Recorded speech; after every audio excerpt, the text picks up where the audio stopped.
नमस्कार, मेरा नाम है डॉक्टर पुरु धवन और आज इस वीडियो में हम बात करने वाले हैं कि क्यों किडनी फेलियर पेशेंट के अंदर हमें वेट लॉस देखने को मिलता है। अक्सर किडनी फेलियर के patient weak day by day होते चले जाते हैं और वीकनेस की वजह से बॉडी के अंदर और बहुत सारी टाइप की कॉम्प्लिकेशंस पैदा होनी शुरू हो जाती हैं। और इस वीकनेस और इस वेट लॉस के पीछे दो बड़े रीजन देखने को मिलते हैं। पहला है प्रोटीन लॉस। अगर आपके यूरिन में प्रोटीन लीक हो रहा है, आप किडनी फेलियर के पेशेंट हैं और वो प्रोटीन लीक ज़्यादा हो रहा है और उतनी मात्रा में प्रोटीन आपकी बॉडी में खाने के थ्रू नहीं जा रहा, तो आपकी बॉडी वीक होना शुरू हो जाती है, क्योंकि हमारी बॉडी मैक्सिमम प्रोटीन की ही बनी होती है। तो सबसे पहला काम ऐसे केसेस में हमें करना पड़ता है कि यूरिन के थ्रू जो प्रोटीन लीकेज हो रही है उसको कम करना या उसको बंद करना। तब जाकर पेशेंट की बॉडी में जो वेट लॉस है, वीकनेस है, वो रुक पाती है। क्योंकि अगर आप प्रोटीन लीक करते चले जाएंगे तो क्या होगा कि आपकी बॉडी के अंदर, आपके ब्लड के अंदर टोटल प्रोटीन कम हो जाएगा। अब ये जो प्रोटीन है, ये जो ब्लड के अंदर होता है, ये हमारे बहुत सारे फंक्शंस में हेल्प करता है। आपकी बॉडी में एंजाइम्स हैं, अमीनो एसिड्स हैं, आपके हार्मोन्स हैं, ये सब कुछ प्रोटीन का बना हुआ है। आपका हीमोग्लोबिन है, वो भी प्रोटीन का बना हुआ है। तो अगर प्रोटीन ही नहीं है तो खून कैसे बनेगा? तो इस वजह से पेशेंट के अंदर हमें और कॉम्प्लिकेशन, एनीमिया जैसी दिक्कतें देखने को मिलती है कि कॉम्प्लिकेशंस बढ़ती चली जाती हैं। स्वेलिंग, जो हम देखते हैं कि किडनी फेलियर पेशेंट में एक कॉमन दिक्कत होती है कि पैरों के आसपास पानी भरना शुरू हो जाता है, ये भी प्रोटीन की डेफिशिएंसी से देखने को मिलता है।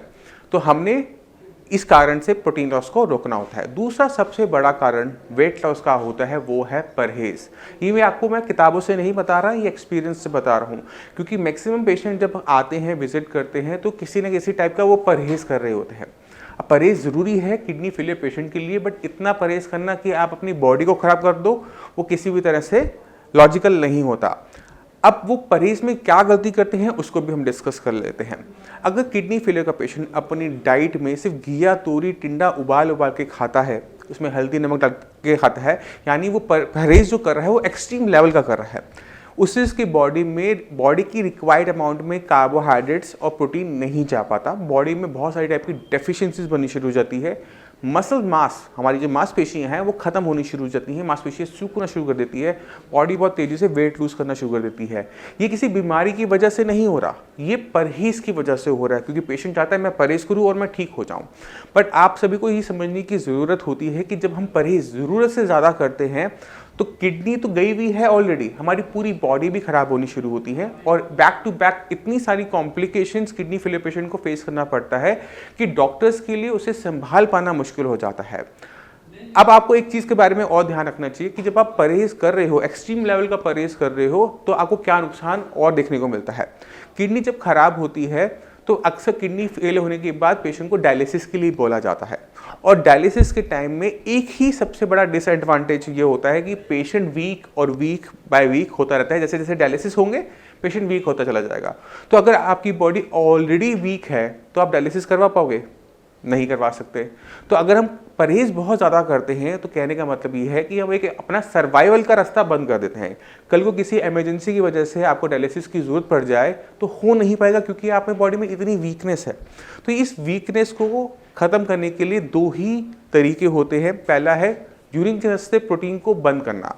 अगर आपकी बॉडी में से लीकेज कम होगी तो उतना ही ज़्यादा प्रोटीन आपकी बॉडी में स्टे करेगा और आपकी बॉडी के को नॉर्मल फंक्शन करने में हेल्प करेगा, पहला तरीका। दूसरा तरीका ये है कि अपनी बॉडी की रिक्वायरमेंट के हिसाब से प्रोटीन का इंटेक अपने खाने में करना। अब ये कैसे पता लगेगा कि हमारी बॉडी की क्या रिक्वायरमेंट है प्रोटीन की?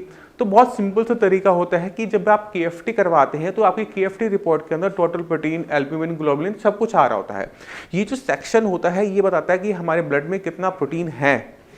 ये नॉर्मल लिमिट में होना चाहिए। अगर आपकी बॉडी में प्रोटीन नॉर्मल लिमिट में आ रहा है, यानी आप खाना ठीक से खा रहे हैं, तो ऐसे के अंदर हम क्या करते हैं, किडनी फेलियर पेशेंट को बोलते हैं या तो आप लाइट प्रोटीन डाइट पे जाइए या फिर प्रोटीन फ्री डाइट पे जाइए। अब आप सोचेंगे ये तो बिल्कुल डॉक्टर साहब उल्टी बातें कर रहे हैं। एक तरफ कह रहे हैं कि आप प्रोटीन ज़रूरी है और जैसे कह रहे हैं कि आप प्रोटीन को मत लीजिए। प्रोटीन जितना ज़्यादा आप लेंगे उतना ज़्यादा वो क्रिएटिनिन में कन्वर्ट हो जाता है, क्योंकि क्रिएटिनिन जो है हमारी मसल्स में बनता है, जो कि एक टाइप का वेस्ट है जो कि प्रोटीन का ही बना हुआ होता है। यानी अगर आप अपनी बॉडी की रिक्वायरमेंट से ज़्यादा प्रोटीन खाओगे तो ज़्यादा क्रिएटिनिन बनाएगा। अगर आप अपनी बॉडी की रिक्वायरमेंट से कम प्रोटीन खाओगे तो बॉडी में डेफिशिएंसी होगी। तो एक तरफ कुआं है, एक तरफ खाई है, और हमें बीच में से चल के जाना है। तो ये जो बीच की जो लाइन है इसको समझने की ज़रूरत है। ये ये आपको बताती है कि आपने प्रोटीन खाना है या नहीं खाना, खाना है तो कितना खाना है। तो पहले आपने रिपोर्ट देखी, टोटल प्रोटीन इन लिमिट्स में आ रहा है तो आप प्रोटीन रिस्ट्रिक्टेड डाइट में रहोगे। अगर आपका प्रोटीन लोअर साइड आ रहा है, आप देख रहे हैं आपकी रिपोर्ट में 6.5 के आसपास आ रहा है, यानी लोअर नॉर्मल रेंज के भी लोअर साइड आ रहा है, तो ऐसी बॉडी के अंदर प्रोटीन दिया जाता है। अब सवाल ये है कि हमने कौन सा प्रोटीन खाना है, क्योंकि प्रोटीन की तो बहुत सारी फूड आइटम्स होते हैं, बहुत सारी वैरायटी होती है। तो हमने ध्यान क्या रखना है कि हम जो भी प्रोटीन खाएं वो इजी टू डाइजेस्ट होना चाहिए, यानी हमने खाया वो पचा और हमारे शरीर को लगा। अगर हम हैवी प्रोटीन खाते हैं, मान लो कि हम चिकन खाते हैं, मटन खाते हैं, इसको पचने में बहुत टाइम लगता है, बॉडी को बहुत ज़्यादा काम करना पड़ता है। अगर आप नॉन वेज का प्रोटीन ले रहे हैं तो आप किसी एनिमल को खा रहे हैं, उसकी एनिमल की बॉडी में जो भी वेस्ट मटेरियल है वो भी आपकी बॉडी में जा रहा है और आपकी किडनियां काम नहीं कर रही, तो क्या होगा कि वो वेस्ट मटेरियल भी आपकी बॉडी में इकट्ठा होना शुरू हो जाएगा, जो कि आगे चल के दिक्कत पैदा करेगा। तो अगर आप प्रोटीन ले रहे हैं तो आप लाइट प्रोटीन लेंगे, जैसे दालें, जैसे दूध, जैसे घर का बना हुआ पनीर, क्योंकि ये आपकी बॉडी की प्रोटीन की रिक्वायरमेंट पूरा कर देगा, क्रिएटिनिन नहीं बनाता और आपको किसी टाइप की दिक्कत नहीं होने देगा। आपके हार्मोन्स बनेंगे, आपके एंजाइम्स बनेंगे, आपकी बॉडी के नॉर्मल फंक्शंस होंगे, बॉडी में प्रॉपर हीमोग्लोबिन इसकी वजह से कम नहीं होगा, यानी प्रोटीन की डेफिशिएंसी की वजह से हीमोग्लोबिन की कमी, खून की कमी हमें देखने को नहीं मिलेगी और वीकनेस कम रहेगी या बिल्कुल नहीं रहेगी। तो ये ज़रूरी हो जाता है आपको समझना कि आपने प्रोटीन लेना है या नहीं लेना है, लेना है तो क्यों लेना है और कितना ही मात्रा में लेना है। तो अगर आप किडनी फेलियर के पेशेंट हैं तो आप हफ्ते में 2-3 बार दालें ले सकते हैं। बस आप ध्यान रखेंगे कि दालें जो आप लें, मूंग, मसूर और मोट की जो हल्की दालें होती हैं उनका सेवन करेंगे, चाहे आप छिलके वाली करें चाहे बिना छिलके वाली करें। 1 कटोरी से ज़्यादा नहीं लेंगे और कोशिश कीजिए कि दाल जब आप बना रहे हैं उसमें पानी की मात्रा ज़्यादा हो, सूखी सूखी दाल ना हो, लिक्विड वाली जैसे जेल वाली दाल या फिर हम हॉस्टल वाली दाल कहते हैं, वैसी दाल आप बनाएंगे जिससे आपको खाना खाने में भी अच्छा लगे और आपकी बॉडी में कम मात्रा में अच्छे क्वालिटी का प्रोटीन जाता रहे।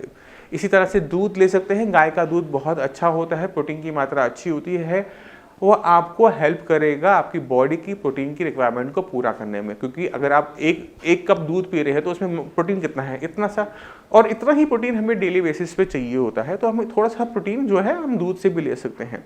जिन पेशेंट में डायलिसिस हो रहा होता है उनकी प्रोटीन की रिक्वायरमेंट बदल जाती है, उनकी प्रोटीन की रिक्वायरमेंट ज़्यादा हो जाती है, क्योंकि उन्होंने डायलिसिस के टाइम में प्रोटीन हमारी बॉडी से बाहर चला जाता है, बॉडी में जो एंजाइम्स है, विटामिन है, वो भी निकल जाते हैं, तो उसे तेज़ी से पूरा करना पड़ता है।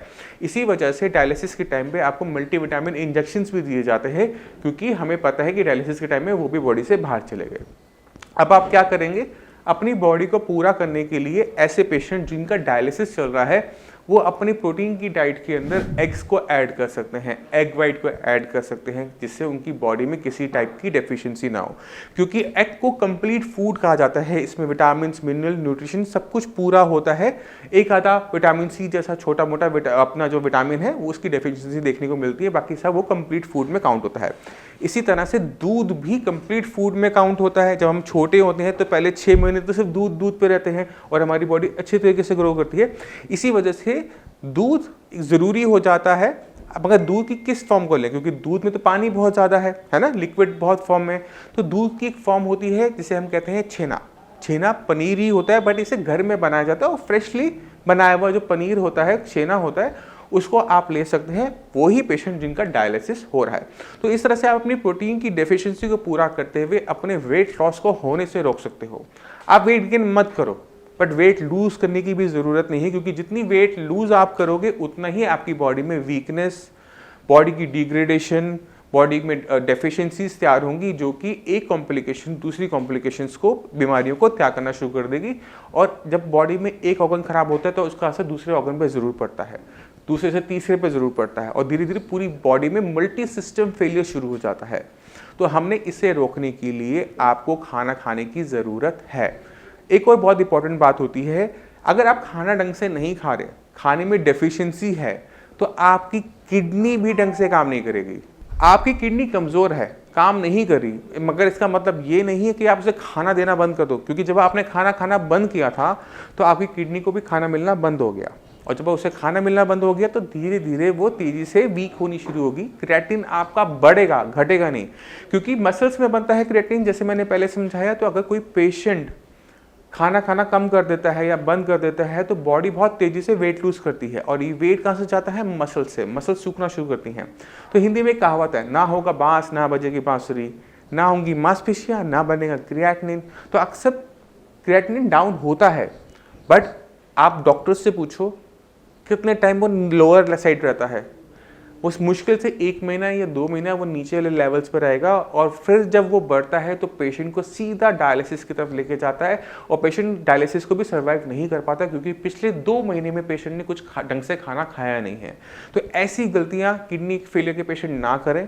खाना ढंग से खाएं, प्रोटीन बंद किया है, कम किया गया है, मगर अपनी बॉडी की रिक्वायरमेंट को समझते हुए, अपनी बाकी ऑर्गन्स को बचाते हुए खाने को प्लेस करें। मैं उम्मीद करता हूँ इस वीडियो से आप काफ़ी कुछ समझ गए कि आपका वेट लूज क्यों होता है अगर आप किडनी फेलियर पेशेंट है। अगर वेट लॉस हो रहा है तो उसके पीछे 2 बड़े कारण क्या है, उन 2 बड़े कारण को कैसे काउंटर करना है, कैसे उसको हटाना है अपनी बॉडी से, इसके बारे में आप गहराई से समझ गए होंगे।